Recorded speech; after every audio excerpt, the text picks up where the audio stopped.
today I would love to talk with you, and not at you, about some ideas for keeping a peaceful homeschool day and atmosphere. When I say talk with you, I mean I would love to hear from seasoned homeschool moms some ideas beyond what little tidbits of insight I've picked up along the way. And so I'm just going to share with you some tips I've learned from other moms and just along our journey of homeschooling, which is still a new journey, to create just an environment, a calm environment and a peaceful environment to help a homeschool day run smoothly, at least as smooth as it can with multiple children. So if you feel like it, please go ahead and comment below some tips that you have learned and some things that have worked for your family. This is just what has worked for mine. And so as I'm sharing, just keep in mind that this is what works for our family and that every family is completely different. But still, there might be something you can take away from this, and I'm sure hoping that I can take away something from some of you. So the number one thing that has helped create a very peaceful atmosphere in our home is to turn the technology off. Now that means TVs, cell phones, Kindles, iPads, all that jazz. Obviously you need some technology for school. You can't turn that off if you need to use it. But specifically my phone is completely on silent during the day. What I've done though is I went and bought a silent ringtone. It's so crazy. There's no silent ringtone on an Apple phone, at least. That doesn't just, when I turn my phone on silent, it turns all my calls on silent. My husband sometimes can only try to give me a call one time a day, and so I can't miss that call. So what was going on was I was constantly having my phone ring during the day, whether it be doctor's appointment reminders or friends who need something, or just on and on. So what I did was I bought a silent ringtone for 99 cents, and I applied that to all of my contacts, and then I just used a regular ringtone on my husband's phone number. So when he calls me, my phone rings. When anyone else calls me, nothing happens. My phone doesn't ring. And that's without flipping it on silent. That's just the standard ringtone set to everyone. And so I keep it in a kitchen cabinet, which is strange, but it keeps it out of sight, out of mind. And if my husband calls, I hear it, and otherwise I don't check it for the rest of the day until we're done with school, or even, I do the same thing even when my kids and I are playing. I just like to have, it just makes a peaceful atmosphere. Mom's not distracted, the kids aren't distracted. So that's my number one. We also have a 7 to 7 rule with technology in our house, and that is, if the kids are up before 7, by all means, please go watch a TV show. I'm still processing, the day. And they can play on their Kindles, anything like that. At 7 a.m., for me and them, everything's off. No TV, no internet. I love to read blogs in the morning when I first wake up. We turn everything off at 7. After 7 p.m., everything, if they want to watch one show, if they would like to play on an iPad, I don't mind that at all. Obviously still with some,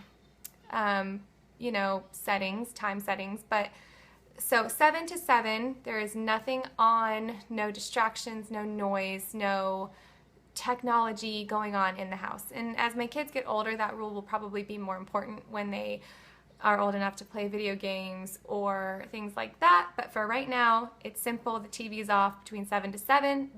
I don't pull out my laptop from 7 to 7. I don't even go on Facebook on my phone except for when I'm having a little lunch break. And when I'm eating my lunch, I'll pull up Facebook or Instagram or whatever on my phone, just kind of check out a little bit. But other than that, we are shut down from 7 to 7.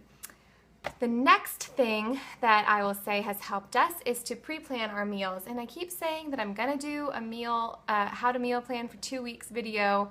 I will soon. I have to do it at the beginning of a 2-week period, and I haven't done that yet. So maybe next week that might be there.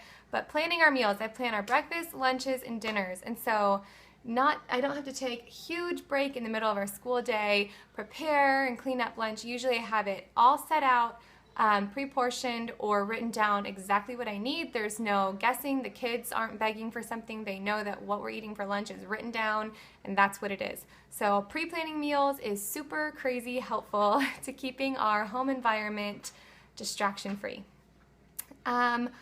Also, just for the kids' sake, between subjects, this I guess would be number 3, between subjects, we take breaks with our school toys. That is not Barbies, that's not Shopkins or Army Men. It is blocks, it's Legos, it's play sticks, and we've got some craft kits. What else do we have down there that they can play with? Lincoln Logs, all those, math games. We have some Super Y games and school games up on our school shelf, which I'm pointing to and you can't see. But we have a ton of school games, file folder games and things like that they may access between subjects. Now, taking a little bit of a mind break between subjects has helped my kids not get too tense or frustrated, and it keeps things moving at a good pace. It also gives me time to switch from one subject, put it away, and pull out another subject in a smooth fashion. Sometimes I need to go to get the mail or bring in the garbage can or, things like that. Make a phone call if I really need to. So having that 10-minute break between subjects is very helpful.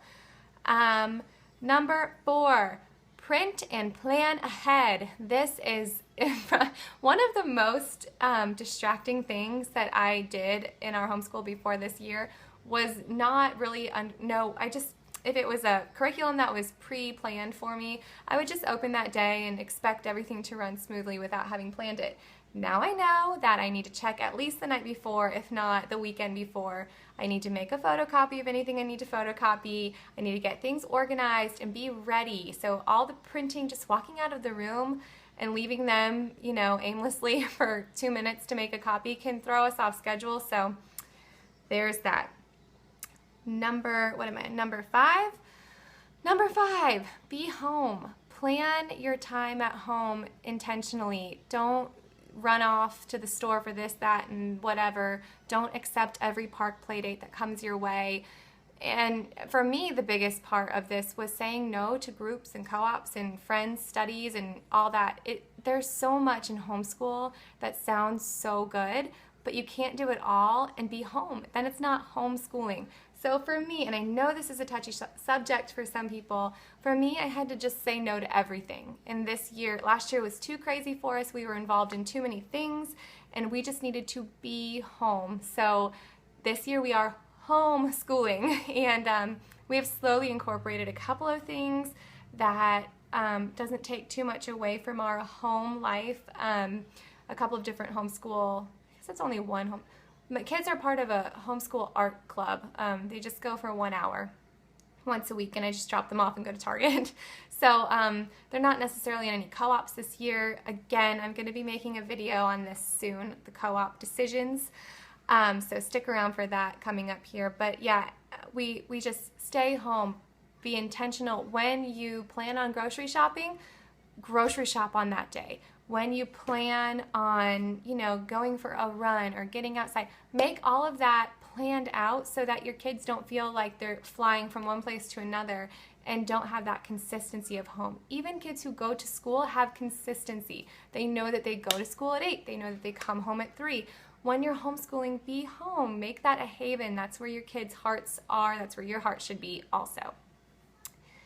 What number am I on now? 1, 2, 3, 4, 5, 6. Clothes count. And that could be anything. Clothes count. When you be honest with what you're struggling with. I mean, for me, sometimes I struggle with being too strict with the kids, and I need to just learn to sit on the floor with them more. I'll wear sweatpants that day. If I wake up one day and I'm feeling really lazy, I know that I need to really get a tailored outfit on, be dressed and ready. Whatever you're wearing helps your attitude. And so just be honest with yourself about what will help motivate you that day, and get dressed accordingly. Also, a little bit of mascara, a little bit of nail polish, some blush, whatever it is, it can go a long way for you. For me, if I have, I mean, it's not a fancy manicure. If I just throw on some nail polish in the morning, just touch up some nail polish, I feel like $1,000,000. Whatever it is that gets you feeling good, gets you motivated, makes you have some kind of sense of self before you start your day with the kids. And as a rundown, tired mom, go for it, work on it, make that a priority for you. It's something that seems selfish, but it takes me 3 minutes to throw on some nail polish. I'm feeling good for the rest of the day. I'm looking at my hands all day. So for me, I'm flipping pages and reading to them. So if my nail polish is all chipped off, I feel, I just feel like I look crappy or feel crappy. So get dressed. Be honest with yourself, what you need to wear that day. And sometimes it's even an apron. Sometimes just putting on an apron over your outfit makes you feel like a homemaker. It can be anything. Whatever you feel like you need to wear to put your best foot forward, go for it. So like I said, I declared this year the year of the yoga pants because I needed to really refocus and be home with my kids this year and get down on the floor with them and build with them and play with them. So this year has been a lot of sweatpants, yoga pants, and running clothes just without going for a run. Okay, so next I would say it is important for my kids at least to have a good significant meal in the morning. One of the benefits of homeschooling is that you shouldn't have to be in a crazy rush in the mornings, and so you can really focus on starting your day out right. Now, it's as important for the kids as it is for the mama because I tend to think that all I need is coffee, and then by like 10 o'clock, my patience is about that much because I'm hungry and I might not even realize it. So just start your day off with a solid breakfast, whether it's overnight oats or an oatmeal bake or eggs. We are big on eggs in the morning. Just a solid breakfast. I know there are some healthier breakfast sandwich options. I'm not exactly sure what they are, but just go take a peek down the aisles. There's frozen organic waffles. There's just whatever it is that your family likes. There's ways to make it work so you're not cooking, you're not spending an hour and a half in the kitchen in the morning, but you're still able to provide them a solid breakfast. We're big breakfast eaters, and then we do not as heavy as of a lunch. Yeah, you can take it off. It's okay. It's all healed. Okay? We're not... Ugh. You can put it in the garbage can. Okay? Oh, there's also old blood on it. Yeah, that's old. Okay. Band-Aids. Anyway, so then we have a solid breakfast and then not as heavy of a lunch so we don't get sleepy. It's usually some fruits and veggies, and you can actually go a few videos back and see what a sample couple of weeks of meals look like around here. So also, besides a large breakfast, significant amounts of water are good, especially for you moms, because you tend to focus on your kids and not on yourself. And so if you're just not feeling good, if you're not paying attention to your body and what your body needs and health-wise, then you're not going to be able to nurture an environment that... Are you okay? Do you have it? Do you need help? You okay? Yeah. So a peaceful environment if you're not feeling your best. So there is that. Again, like I said before, I could survive off of coffee and not really feel thirsty. And so there's an app that I keep on my phone that you can plug in how much water you're drinking every day, and it keeps you focused on that. So next is be joyful. You can choose joy even if you aren't feeling joyful. It's a lot of fake it till you make it sometimes. But one thing you have to remember is that teachers in a classroom don't always bring home with them. When they're teaching the kids, they might have a million things going on, but they don't show the kids. And yes, homeschool is about doing life and teaching your kids about real life and experiencing it with them, but they don't need to know if you're stressed about a bill or about, cleaning the house. Now, obviously, your house should, you should be able to clean it and they should be able to help you, But if there's something that's really irking you, and there always is when you're managing a home with multiple people and personalities and things, but you have to choose joy first. Remember that your kids are taking their cues from you, and sometimes it's up to us to set the tone of our home. And the way that works for me, the best way, is starting our school day off with a little bit of Bible reading or memory verses. Nothing major. We just we're like right now we're going through Psalms. So we picked a Psalm at the beginning of the week that we're kind of discussing all week. And Psalms and Proverbs are really good for this to start the mornings off with. It's always what we start with. We don't usually read an old, like a story or like Exodus or something in the mornings. It's always a Psalm or a Proverb, and we discuss it and kind of talk about how it relates to sibling tension. It's usually like, so imagine, what is this saying? If you're in a fight with your brother, how would you use this psalm? What is this proverb? How is this relating to your life right now?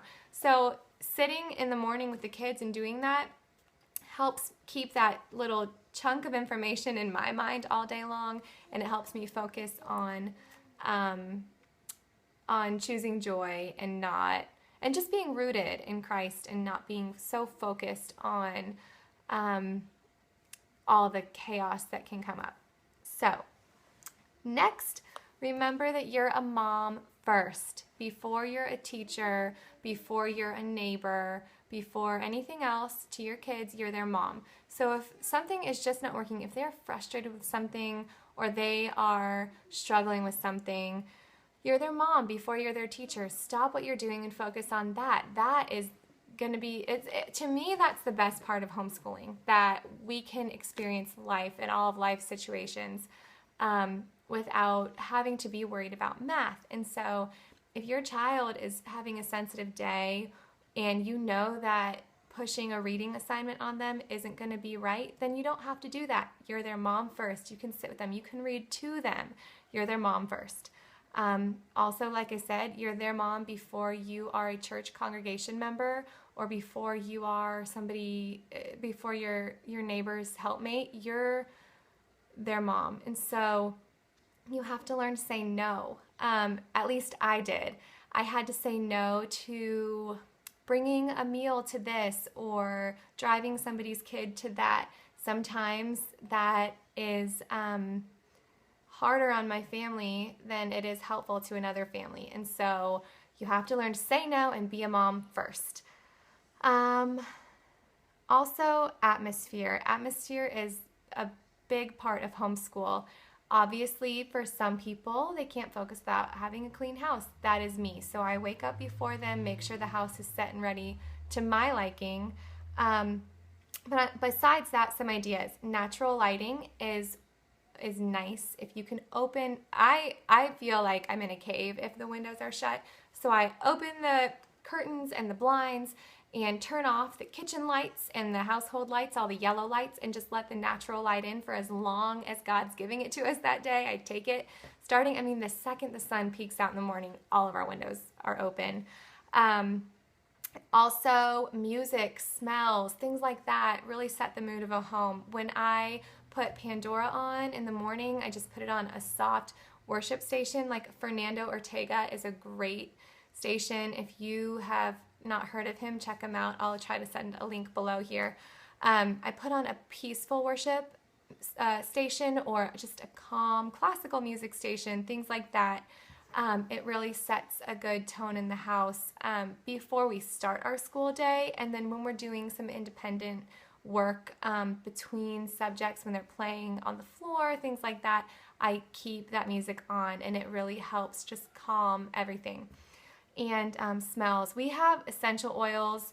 We diffuse them throughout the day, depending, peppermint and lemon in the morning, and joy in the afternoon, and lavender in the evening, and we're very, I'm like a smells person.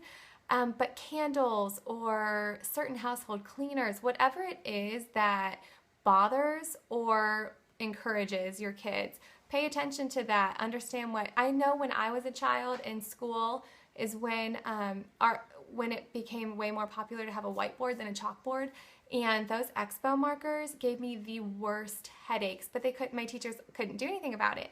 And so pay attention, because you can encourage and promote a good environment for your kids. Ask them what they would like to smell or hear or see or feel during the day. Do they want a hot, warm room? Do they want to have it cooler a little bit? Whatever it is that creates an atmosphere that functions best for your family, you have total control over that as the mom and the teacher. And then the very last thing is get moving, because momentum starts with mom. Get it? Like mom and momentum. It's like, I was writing, whatever. So if you get up, if you get your day going, if you get moving, chances are the rest of your crew will follow. If you are sluggish and having an off day and needing some help along the way, your kids probably will too. So try to not snap out of it, because that doesn't always work. But if you're feeling bad, if you're sick, just try to pep up the environment, or turn on a happy song, or just anything that, at least if you can have a good attitude in your circumstances, at least face to face with your kids, things will probably run pretty smooth. There will always be the days that don't work. There will always be sicknesses. There will always be kids who aren't feeling it. There will always be temper tantrums. If you have toddlers, I feel like I've had a toddler. Well, I have had a toddler. For the last 6 years, we've always had a toddler in our house. So there's always a temper tantrum. There's always somebody who needs a nap, or who's not willing to take a nap, or who's eating like a tank that day. There's always things that come up that, this whole list of things I just gave you doesn't work every day. Barely works every day, to be honest. But there's always something that you can sneak in. Maybe if the kids are whiny and you're having a bad day, you can open a window. If things are off, you can stop, you can get moving, you can get outside. There's always something you can do to promote a peaceful atmosphere. But like I said, there's also always something that will distract it. So I hope that helps a little bit. I would so love to hear some of your ideas below. Please comment below. Please share what has helped your family. Even if you think that it's just your kids, something silly, go ahead and share that with us, because I'm sure there are some of us who would also love to hear some of that advice that you have to share. So thank you for discussing and listening and chatting with me today. And I can't wait to see what information you guys have to share. Talk to you later. Bye.